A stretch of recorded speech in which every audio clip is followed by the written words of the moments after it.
আজকে দেশি বিদেশি ষড়যন্ত্র চলছে। এই ষড়যন্ত্রের মূল হোতা যিনি বলেছিলেন শেখ মুজিবের মেয়ে পালায় না, কিন্তু তার 2-1 দিনের মধ্যেই দেখা গেল সে পালিয়ে গিয়েছে। সে কিন্তু পালাতে বাধ্য হয়েছে এবং পালিয়ে এখন ষড়যন্ত্র করছে। এই জন্যই আজকে অন্তর্বর্তীকালীন সরকারকে আমাদের সহযোগিতা করতে হবে। বিভিন্ন কমিশন করেছে, কমিশনের কার্যক্রম শেষ হচ্ছে, তারপরে নির্বাচন হবে এবং জনগণের আকাঙ্ক্ষা অনুযায়ী সরকার গঠন হবে ইনশাআল্লাহ। সেই লক্ষ্যে আপনারা সবাই ঐক্যবদ্ধ থাকবেন।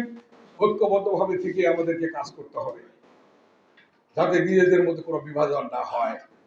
যারা আন্দোলনে ছিল দীর্ঘ 16টি বছর তারেক রহমানের নেতৃত্বে, প্রত্যেকে ঐক্যবদ্ধ আছে এবং আরো অন্যান্য দল যারা আছে, যারা আন্দোলনে ছিল, তারাও ঐক্যবদ্ধ থেকে আমাদেরকে আগামী দিনে একটি গণতান্ত্রিক সরকার প্রতিষ্ঠা করতে হবে। বেগম খালেদা জি অসুস্থ, 9 বছর আন্দোলন করে যিনি গণতন্ত্র পুনরুদ্ধার করেছেন, তাকে ন্যূনতম চিকিৎসার সুযোগ পর্যন্ত দেওয়া হয়নি। তার নামে মামলা দিয়ে, মিথ্যে মামলা দিয়ে মিথ্যে সাজা দিয়েছে। তারেক রহমান লন্ডনে বসে আছে, তার নামে মিথ্যে মামলা দিয়ে মিথ্যে সাজা দিয়েছে। আল্লাহর রহমতে আজকে সুবিচার হচ্ছে, সকল মামলা খালাস হয়ে যাচ্ছে। ইনশাআল্লাহ এই বাংলাদেশে দ্রুত আমাদের মাঝে বিএনপির ভারপ্রাপ্ত চেয়ারম্যান দেশনায়ক তারেক রহমান ফিরে আসবেন ইনশাআল্লাহ। আপনারা সকলে দোয়া করবেন বেগম খালেদা জিয়ার জন্য, আল্লাহ যেন তাকে সুস্থ করে তোলেন এবং দেশনায়ক তারেক রহমান যেন বাংলাদেশে দ্রুত ফিরে আসতে পারে।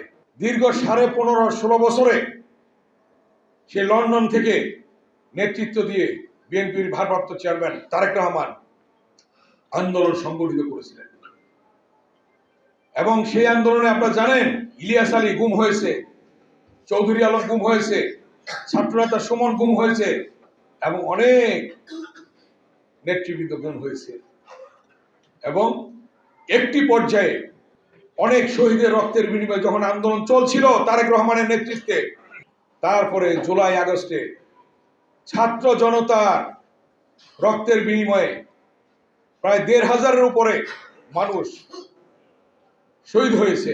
তাদের রক্তের বিনিময়ে নতুন বাংলাদেশ আমরা পেয়েছি। এই বাংলাদেশকে ধরে রাখার জন্য আমাদেরকে ঐক্যবদ্ধ থাকতে হবে। টাইলক্স টয়লেট ক্লিনার, যার অ্যান্টিব্যাকটেরিয়াল এজেন্ট টয়লেটের কোনায় কোনায় পৌঁছে 99% জীবাণু ধ্বংস করে, টয়লেটের কঠিন দাগ ও দুর্গন্ধ দূর করে টয়লেটকে রাখে ক্লিন আর সুবাসিত। ক্লিন মানেই টাইলক্স।